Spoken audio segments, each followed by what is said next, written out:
مجھے اپنی زبان میں وہ گمینہ سائی کہنے لگی تو میں چونکہ میں سمجھ نہ سکا، اور پھر مجھے انگلش میں بھی سوری بولنے لگی۔ اگر 12 بجے کا وقت دیا ہے تو وہ 2-4 منٹ پہلے آ کے باہر کھڑے ہو جائیں گے تاکہ جو ہمارا میزبان ہے اس کو انتظار نہ کرنا پڑے۔ جاپان 50 سال پاکستان سے آگے ہے، اس میں کتنی حقیقت ہے؟ تو کوئی ایسا کوئی دلچسپ واقعہ ہوا ہو جو آپ ہمارے ناظرین کو بھی بڑے خوشی کے ساتھ سنانا پسند فرمائیں؟ تو وہاں پہ جاپانی زبان میں کہتے ہیں اس کو کونیچیوا۔ السلام علیکم ورحمۃ اللہ، میں ہوں محمد عرفان، آپ دیکھ رہے ہیں لاسانیہ پروڈکشن۔ آج کا ہمارا جو پوڈ کاسٹ ہے بڑا ہی خاص ہونے والا ہے۔ خاص کیوں ہونے والا ہے؟ کیونکہ جو ہمارے مہمان ہیں وہ بھی بہت ہی خاص ہیں۔ تو جس مدرسہ کے اندر میں زیر تعلیم ہوں، جہاں سے میں تعلیم حاصل کر رہا ہوں، آج کے ہمارے مہمان وہاں کے مدرس بھی رہے ہیں اور اس مدرسہ کے ناظم اعلیٰ بھی ہیں۔ تو اس وقت وہ جاپان کے اندر تبلیغی دورہ پر ہے، اپنے وہاں پہ معاملات سر انجام دے رہے ہیں جاپان میں۔ تو آج ہم نے ان سے وقت لیا، ان کا جو بہت ہی قیمتی وقت تھا انہوں نے ہمیں اپنا قیمتی وقت نکال کے دیا، تو اس کے ساتھ آج ہمارے پلیٹ فارم پہ آئے۔ سب سے پہلے تو ہم ان کا شکریہ ادا کرتے ہیں، ان کو لسانیہ پروڈکشن پہ ویلکم کرتے ہیں۔ تو ماشاءاللہ عالم دین بھی ہیں، مفتی بھی ہیں، ایک اچھے مدرس بھی ہیں، میرے استاذ بھی ہیں۔ تو آج ہم ان سے کچھ اہم سوالات کریں گے۔ السلام علیکم ورحمۃ اللہ۔ وعلیکم السلام ورحمۃ استاد محترم کیسے ہیں آپ؟ خیریت سے ہیں؟ اللہ۔ الحمدللہ، اللہ کا بڑا کرم اور احسان ہے۔ آپ سنائیں خیریت سے؟ الحمدللہ، آپ کی دعائیں ہیں۔ سب سے پہلے تو آپ کے بے حد مشکور ہیں کہ آپ نے ہمیں اپنا اتنا قیمتی وقت نکال کے ہمارے اس پلیٹ فارم پہ آئے۔ تو سب سے پہلے جاننا چاہیں گے کہ ماشاءاللہ آپ نے جو ابتدائی تعلیم ہے وہ ہمارے ناظرین کو بتائیں کہ کہاں سے حاصل کی، اور درس نظامی آپ نے جو کورس ہے وہ کہاں سے کیا؟ جی، ابتدائی تعلیم کے حوالے سے جو ہے کہ ابتدائی تعلیم علاقے کے جو اسکول ہوتے ہیں، ابتدائی تعلیم تو وہاں سے پرائمری تک میں نے حاصل کی۔ پھر اس کے بعد چونکہ والد صاحب بھی حافظ قرآن تھے تو ایک شوق دل میں پیدا ہوا، تو والد صاحب نے بھی یہ حکم دیا کہ اپنے ادارے میں ہی قرآن پاک کو حفظ کیا جائے۔ تو الحمدللہ یہاں پہ 2004 میں نے قرآن پاک حفظ کرنے کا آغاز کیا، اور 2006 کے اوائل میں تقریباً قرآن پاک کو حفظ کر لیا، اور اس کے بعد 2007 کو دستار بندی ہوئی اسی ادارہ میں۔ حفظ مکمل کرنے کے بعد آواز شریف چلے گئے، وہاں پہ ابتدائی جو قرآن پاک کے اصول و قواعد تھے وہ سیکھے، وہاں پہ تجوید و قرات کا کورس کیا وہاں پہ، اور جب وہاں پہ قرات مکمل ہو گئی تو پھر ہم نے درس نظامی کا آغاز کیا، اور درس نظامی کا آغاز ہم نے گوجرانوالا جامعہ نقشبندیہ امینیہ ماڈل ٹاؤن، وہاں ہم نے ابتدائی تقریباً 7 سال مکمل کیے، اور درس نظامی 7 سال وہاں گوجرانوالا میں مکمل کرنے کے بعد ہم نے 8واں جو سال تھا دعات الحدیث کا، وہ ہم نے شیخ الحدیث علامہ غلام حیدر خادمی صاحب سیالکوٹ کی بڑی مشہور شخصیت ہے، ان سے ہم نے دعات الحدیث یہاں پہ اس کی تکمیل کی۔ جی علامہ صاحب، آپ نے درس نظامی مکمل کرنے کے بعد اپنے ہی ادارہ میں جو تدریس کا سلسلہ شروع کیا، اور اسی کے ساتھ ساتھ یہ بھی جاننا چاہیں گے کہ جو ادارہ مدرسہ لسانیہ انوار القرآن ہے تو اس کی ابتدا کب سے رکھی گئی جس ادارہ میں آپ تدریس کرتے ہیں؟ 2018 میں تقریباً ہم نے درس نظامی کو مکمل کیا، تو جب ہم دورۃ الحدیث کر رہے تھے تو فرسٹ ٹائم ہم اپنی کلاس وہاں پہ جا کے مدرسہ میں لیتے، تو سیکنڈ ٹائم ہم یہاں پہ درس نظامی کی کلاس کو پڑھاتے تھے اس وقت۔ اور اس ادارے کی ابتدا کے حوالے سے اگر بات کی جائے تو یہ ادارہ تقریباً 1950 سے یہ کام کر رہا ہے، جب ہمارے دادا جان قبلہ پیر قاضی منظور احمد علیہ رحمہ آپ کشمیر سے ہجرت کر کے پاکستان تشریف لے کے آئے، اس وقت اگو کی موڑ پہ یہ ادارہ موجود تھا۔ 1950 سے یہ ادارہ کام کر رہا ہے، اور باقاعدہ جو سنگ بنیاد اس کا رکھا گیا وہ 1972 میں باقاعدہ یہاں پہ جس جگہ بھی یہ ادارہ موجود ہے 1972 میں یہاں پہ اس ادارے کی ابتدا کی گئی۔ یہ علامہ صاحب ماشاءاللہ آپ اپنے ہی جو آپ کے والد صاحب، آپ کے دادا حضور کا ادارہ، وہاں پہ آپ مدرس رہے، ابھی آپ فی الوقت جاپان میں تبلیغی دورہ پر ہیں، تو یہ جاننا چاہیں گے کہ آپ کب سے جاپان میں ہیں، کتنا عرصہ ہو گیا جاپان میں رہتے ہوئے، تو وہاں پہ کیسے معاملات چل رہے ہیں تبلیغی دورہ کے حوالہ سے؟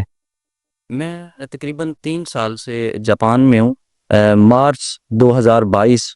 اس سے لے کے اب تک میں جاپان میں ہوں، اور وہاں پہ دین کا کام سر انجام دے رہا ہوں، دین اسلام کی تبلیغ کر رہا ہوں۔ وہاں پہ ایک مسجد میں اپنی خدمات کو پیش کر رہا ہوں۔ جی ماشاءاللہ، آپ وہاں پہ 3 سال سے جاپان میں تبلیغ کر رہے ہیں، تو ایک ناظرین کو یہ بتائیے گا، ہمارے معاشرے کے اندر ایک بڑا سوال پھیلتا ہے جی، مولوی بن جائے گا تو کھائے گا کہاں سے؟ مولوی بنے گا، مدرسے میں جائے گا تو انکم کہاں سے آئے گی؟ یہ بڑے معاملات بن جاتے ہیں۔ تو آپ تو ماشاءاللہ ایک مولوی ہیں، ایک دینی طبقے سے آپ کا تعلق ہے، تو ایک مدرس بھی ہیں، حافظ بھی ہیں، تو مولوی بھی ہیں، تو آپ ماشاءاللہ جاپان چلے گئے، جہاں پہ جانے کے لیے لوگ پتہ نہیں کیا کیا کر لیتے ہیں، تو آپ تو ماشاءاللہ جاپان چلے گئے، تو آپ ہمارے ناظرین کو کیا پیغام دیں گے اس سوال پر کہ مولوی بنے گا تو کھائے گا کہاں سے؟ اس وقت ہمارے معاشرے کا یہ المیہ ہے، جو بالخصوص جو نوجوان طبقہ ہے، وہ دین سے یہ دوری کے باعث یہ سوال ان کے ذہنوں میں آتا ہے کہ اگر بندہ مولوی بن جائے گا تو کھائے گا کہاں سے؟ اگر مولوی بن جائے گا تو اس کا رہن سہن کس طرح کا ہو جائے گا؟ تو یہ تو اللہ نے وعدہ کیا ہوا ہے، جس طرح قرآن پاک میں اللہ نے ارشاد فرمایا کہ وَمَن يَتَّقِ اللَّهَ يَجْعَل لَّهُ مَخْرَجًا وَيَرْزُقْهُ مِنْ حَيْثُ لَا يَحْتَسِبُ، کہ جو بندہ میرے رستے میں لگ جاتا ہے، جو میری راہ میں آ جاتا ہے، میں اس کو وہاں سے رزق دیتا ہوں کہ جہاں سے اس بندے کا گمان بھی نہیں ہے۔ تو لہٰذا جب بندہ اللہ کے رستے پہ نکلتا ہے، اگرچہ وہ پاکستان ہو، اگرچہ وہ جاپان ہو، یا دنیا کا کوئی ملک ہو، کوئی خطہ ہو، جب یہ رزق اللہ کے ذمے لگا ہوا ہے تو یہ اس نے اس بندے کو رزق دینا ہے، وہ چاہے کسی بھی طریقے سے اس کو رزق مل جائے، چاہے وہ محنت کر کے اس کو رزق مل جائے، یا وہ امامت یا خطابت کر کے اس کا وہ رزق مل جائے۔ ماشاءاللہ دیکھیں، ہمارے استاد محترم ایک دینی طبقے کے ساتھ منسلک ہیں، تو ایک حافظ بھی ہیں، عالم دین بھی ہیں، جس کو ہم مولوی کہتے ہیں۔ تو دیکھیں ماشاءاللہ اللہ تعالیٰ نے اتنی عزت سے نوازا، اتنی برکت عطا فرمائی، جاپان کے اندر جا کے تبلیغ کے جو معاملات ہیں سر انجام دے رہے ہیں۔ تو علامہ صاحب، ہم یہ جاننا چاہیں گے کہ وہاں کے جو لوگ ہیں، جاپانی لوگ ہیں، وہ جب اسلام قبول کر لیتے ہیں تو آپ نے ان کو کیسا دیکھا ہے؟ یعنی کہ ہم نے دیکھا کہ جاپانی لوگ تو سنا ہے ویسے بھی جھوٹ نہیں بولتے، وعدہ خلافی نہیں کرتے، تو اسلام لانے کے بعد ان کا طرز زندگی، جو زندگی گزارنے کا طرز ہے، وہ کس طرح کا آپ نے محسوس کیا؟ جی، سب سے پہلی بات تو یہ ہے کہ کسی بندے کو یہ قائل کرنا اور اسلام کی طرف لے کے آنا، یہ ابتداً تو بڑا مشکل ہوتا ہے کہ دوست کئی طریقے سے اس کو مساجد میں لے کے آتے ہیں، کسی نہ کسی طریقے سے اپنا تبلیغ کا کام سر انجام دیتے ہیں، ان کے ساتھ واعظ و نصیحت بھی کرتے ہیں، لیکن جب وہ مسجد میں آ جائیں، جب وہ ہمارا ایک کلچر دیکھ لیں، ایک مسلمان کو دیکھ لیں کہ مسلمان کا طرز زندگی کیسا ہے، تو پھر میں یہ سمجھتا ہوں کہ وہ ہم سے بڑے پکے مسلمان ہو جاتے ہیں۔ یعنی ہم تو مسلمان اپنے آپ کو کہلواتے ہی ہیں، لیکن جس طرح وہ مسلمان بنتا ہے، ہم مثال یہ دیتے ہیں وہاں جاپان میں کہ اگر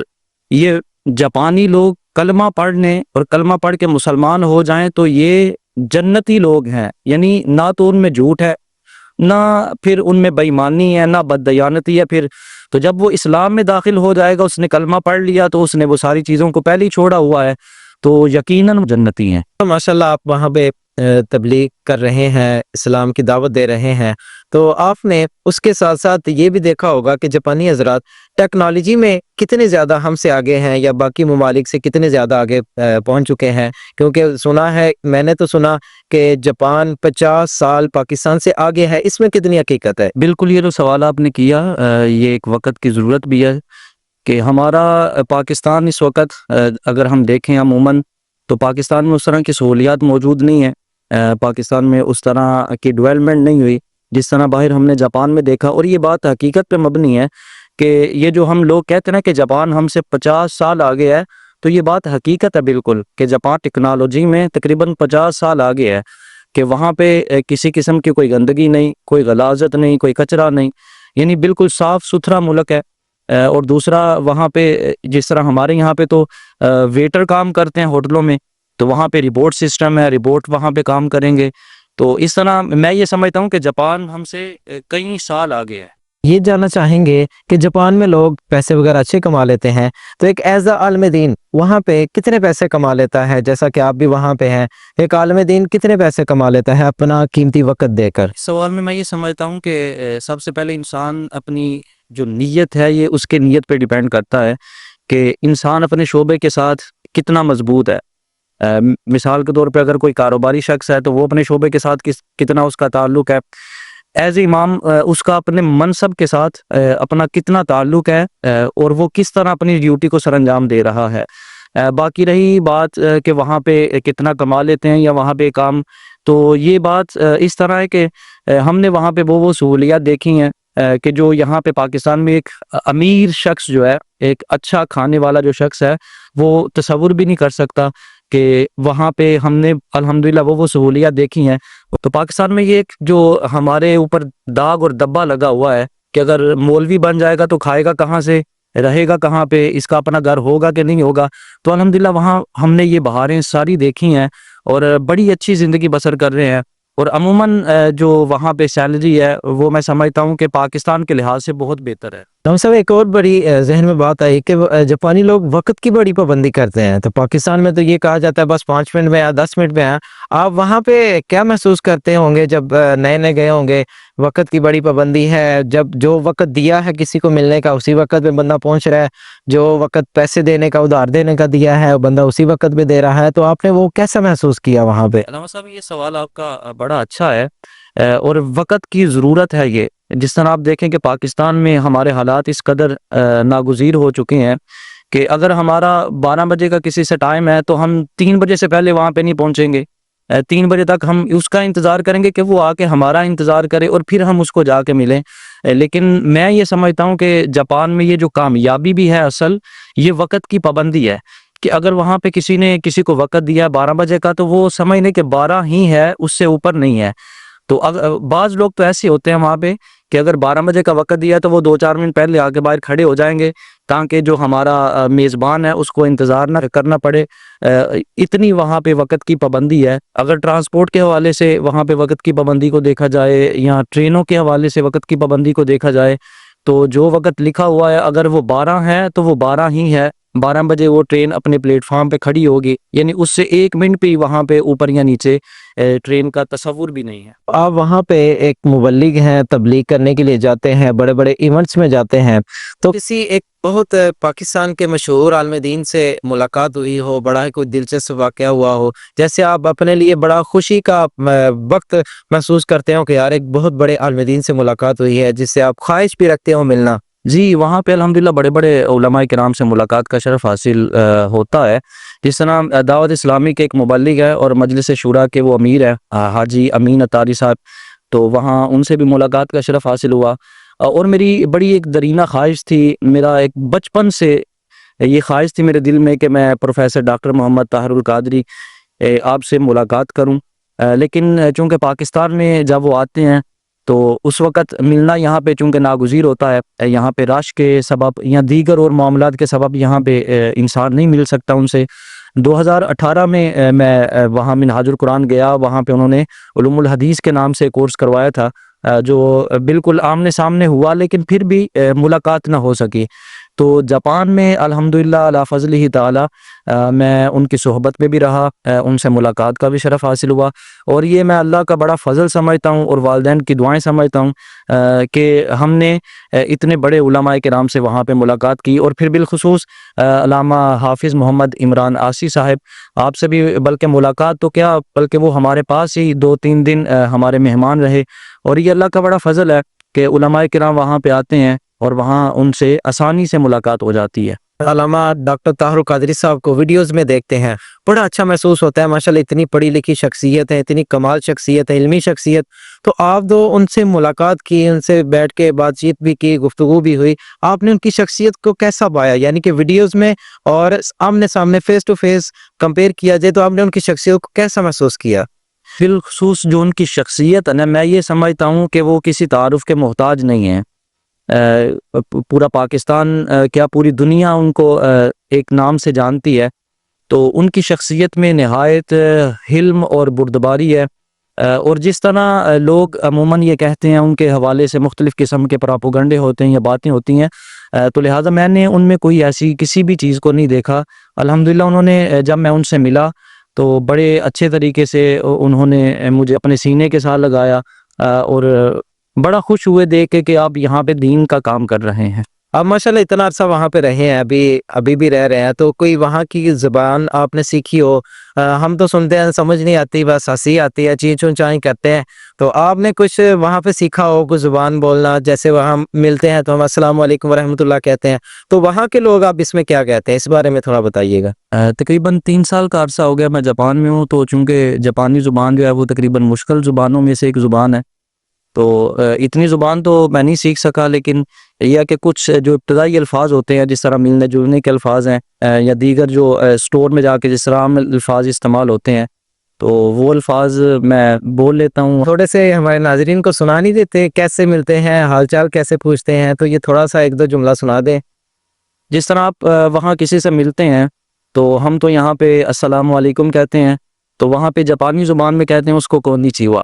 نیچے، اور اس کے ساتھ ساتھ اگر کوئی غلطی ہو جائے تو بولتے ہیں گومن سائی، اس کو سوری کرتے ہیں۔ اگر کسی کا تھینک یو بولنا ہو تو پھر کہتے ہیں اریگاتو گوزائیماشتا۔ یہ بتائیے گا کہ وہاں پہ آپ اتنا عرصہ رہے ہیں، ہم نے کافی سوالات بھی کیے، تو کوئی ایسا کوئی دلچسپ واقعہ ہوا ہو جو آپ ہمارے ناظرین کو بھی بڑے خوشی کے ساتھ سنانا پسند فرمائیں؟ دلچسپ واقعہ، اصل میں جب جاپان داخل ہوا تو اسی وقت میرے ساتھ ایک دلچسپ واقعہ ہوا جو میں اپنے ناظرین اور سامعین کو سنانا چاہتا ہوں۔ کووڈ ابھی تقریباً چل رہا تھا، میں ان دنوں وہاں پہ گیا، تو جب انہوں نے میرا کرونا ٹیسٹ کیا تو ویسے تو مجھے 3 بوسٹر لگی ہوئی تھی، لیکن انہوں نے مجھے کہا کہ 3 دن آپ ہوٹل میں قیام کریں گے، تو وہاں ایئرپورٹ سے مجھے ہوٹل میں لے گئے۔ جب ہوٹل میں گیا میں تو نیچے ریسیپشن پہ انہوں نے مجھے لفٹ تک چھوڑا اور کہا کہ وہ لفٹ کو اس کے بٹن کو پریس کیا اور کہا کہ 8ویں منزل تک جا کے یہ لفٹ رک جائے گی اور آگے آپ کا استقبال کرنے کے لیے کوئی کھڑا ہوگا تو وہ آپ کو آپ کے روم تک پہنچا دے گا۔ تو جب میں لفٹ میں سوار ہوا 8ویں منزل تک پہنچا، میں جب لفٹ سے باہر نکلا تو میں نے دیکھا میرے سامنے کوئی وہاں پہ موجود نہیں ہے، تو میں تھوڑا پریشان ہوا کہ یہاں پہ تو کوئی موجود نہیں ہے، اور کافی بڑا ہال تھا اور مختلف قسم کے روم تھے۔ تو تقریباً 1 منٹ گزرنے کے بعد ایک خاتون دوڑتی ہوئی آئی اور آ کے مجھ سے سوری کرنے لگی، چونکہ اس وقت تو میں جاپنیز سے بالکل نابلد تھا، تو مجھے اپنی زبان میں وہ گمینا سائی کہنے لگی، تو میں چونکہ میں سمجھ نہ سکا، اور پھر مجھے انگلش میں بھی سوری بولنے لگی۔ تو میں نے بعد ازاں 1 2 دوستوں سے یہ پوچھا کہ یہ کیا معاملہ تھا، کہ تو کہا کہ وہ جب لیٹ ہوئی تو وہ لیٹ ہونے کی وجہ سے شرمندہ تھی، اور وہ آپ کو بار بار سوری کر رہی تھی یا گمنہ سائی کر رہی تھی بار بار، کہ میری وجہ سے آپ کو انتظار کرنا پڑا، چند لمحے بھی انتظار کرنا پڑا، تو یہ بھی ان کو گوارا نہیں ہے۔ تو یہ میرے ساتھ ایک بڑا جو ہے عجیب قسم کا واقعہ وہاں پہ ہوا۔ یہ علامہ صاحب، جب آپ جاپان گئے تھے تو ایک سلسلہ اس مدرسہ کے اندر ابھی تک شروع نہیں ہوا تھا، وہ سلسلہ یہ ہے کہ بچوں کو جو حفظ کر رہے ہیں یا درس نظامی کر رہے ہیں، ابھی تک ان کو سوشل میڈیا کی طرف لے کے نہیں آیا گیا تھا، یعنی کہ بچوں کو ٹیکنالوجی کی طرف ڈیولپ نہیں کیا گیا تھا۔ تو ابھی الحمدللہ آپ کی ایفرٹ کے ساتھ اور بڑے استادوں کی محنت کے ساتھ اور دعاؤں کے ساتھ ہم نے ایک سلسلہ شروع کیا ہے کہ بچوں کو جو ہے حفظ کے ساتھ ساتھ دینی تعلیم کے ساتھ ساتھ جو ہے سوشل میڈیا کا بھی سکھایا جائے، ڈیولپ کیا جائے ٹیکنالوجی کی طرف۔ تو ابھی ہم نے ایک سلسلہ شروع کیا ہے پوڈ کاسٹ کا، اسی کے اندر ایک تو یہ ہے کہ بچوں کو کیمرہ فیسنگ کرنا بھی سکھایا جا رہا ہے، اسی کے ساتھ ساتھ ویڈیو ایڈیٹنگ بھی سکھائی جا رہی ہے، اسی کے ساتھ ساتھ گرافک ڈیزائننگ بھی سکھائی جا رہی ہے۔ تو ایک یہ سلسلہ ہم نے آپ کی کاوش کے ساتھ شروع کیا ہے، تو آپ اس کو کیسا محسوس کر رہے ہیں؟ ابھی آپ جاپان سے واپس آئے ہیں تو یہ ایک ساری محنت کو آپ کس طرح دیکھ رہے ہیں؟ میں یہ سمجھتا ہوں کہ اس کا جو سارا کریڈٹ ہے وہ صاحبزادہ قاری قاضی محمود احمد نقشبندی دامت فیوزہم، یہ ان کو جاتا ہے کہ وہ اس ادارے کو ایک جدت کی طرف لے کے جا رہے ہیں، اور یہ ایک بڑا اچھا سلسلہ شروع ہوا یہاں پہ، چونکہ ہم جب یہاں پہ آئے تو پہلے حفظ تھا، اس کے بعد پھر بڑی کوشش کے ساتھ درس نظامی کو شروع کیا گیا، اور پھر آہستہ آہستہ یہاں پہ ایک لیب بنائی گئی بچوں کے لیے جہاں پہ وہ بیٹھ کے کمپیوٹر سیکھ سکتے۔ ادارے کے ساتھ ایک ہاسپٹل بنایا گیا جہاں فری آف کاسٹ بچوں کا جو علاج ہو رہا ہے، بچوں کو طرح طرح کی سہولیات مہیا کی جا رہی ہیں۔ تو یہ جدت کی طرف ہم جو ادارے کو لے کے گئے، ہم نے باہر سے یہ سیکھا، باہر لوگوں کو دیکھا کہ دنیا ٹیکنالوجی کی طرف جا رہی ہے، تو ہم بھی اپنے ادارے کو ایک ٹیکنالوجی کی طرف لے کے جائیں، کیونکہ دنیا سوشلائز ہو رہی ہے، دنیا سمٹ رہی ہے۔ تو ہم نے بھی یہ کوشش کی، قبلہ والد صاحب نے بھی یہ کوشش کی کہ ہم بھی اپنے ادارے میں جدت لے کے آئیں، اور یہ آپ نے جو پروڈکشن کا کام شروع کیا ہے یہ ایک بہت اچھی کاوش ہے، بہت اچھی کوشش ہے کہ یہاں پہ علماء تیار ہوں، حفاظ تیار ہوں، تو وہ صرف حافظ یا عالم نہ ہو بلکہ وہ ایک بہترین مبلغ بھی ہو، داعی اللہ بھی ہو اور داعی رسول بھی ہو، لوگوں کو دین کی دعوت دینے والا بھی ہو اور وہ خود اتنا سوشل ہو کہ وہ سوشل میڈیا کی رسائی حاصل کر کے وہ اپنا جو پیغام تھا وہ لوگوں تک پہنچا سکے۔ ماشاءاللہ ہمارا بہت اچھا یہ سیشن رہا پوڈ کاسٹ کا، کہ کافی مزہ بھی آیا گفتگو کرنے کا۔ ایک جاپان کے حوالہ سے ہمیں کافی انفارمیشن ملی، ایک ایز دا مبلغ وہاں پہ آپ کام کر رہے ہیں، تو اینڈ پہ ہمارے ناظرین کو کوئی ایک پیغام آپ دینا چاہیں اس لاسانیہ پروڈکشن پلیٹ فارم سے؟ میں یہ کہنا چاہتا ہوں کہ آپ جس شعبے کے ساتھ منسلک ہیں اسی کے ساتھ وابستہ رہیں اور اسی پہ محنت کریں۔ ہمارے یہاں پہ یہ ہوتا ہے کہ بچہ عالم بن جاتا ہے اور اس کو پتہ ہی نہیں ہوتا کہ میں نے آگے کرنا کیا ہے، یا کوئی بندہ اپنے کاروباری فیلڈ میں جاتا ہے تو اس کا ذہن تذبذب کا شکار ہوتا ہے، یا اس کے ذہن میں طرح طرح کے وسوسات ہوتے ہیں۔ تو میں یہ کہوں گا کہ آپ جس شعبے کے ساتھ منسلک ہیں اسی شعبے کے ساتھ وابستہ رہیں، اسی میں محنت کریں اور اسی میں آگے بڑھنے کی کوشش کریں۔ اللہ پاک ہم سب کا حامی و ناصر ہو۔ میری یہ دعا ہے کہ اللہ تعالیٰ یہ جو پروڈکشن کا سلسلہ شروع ہوا، اللہ تعالیٰ اس میں استقامت عطا فرمائے۔ ماشاءاللہ آج کا ہمارا پوڈ کاسٹ بہت ہی اچھا ہوا، ہمیں ایک پیغام بھی دیا گیا کہ ایک جس شعبے کے ساتھ آپ منسلک ہیں اسی کے اندر محنت بھی کریں۔ تو بہت مزہ آیا آج کے پوڈ کاسٹ کا۔ اللہ تعالیٰ ہم سب کا حامی و ناصر ہو۔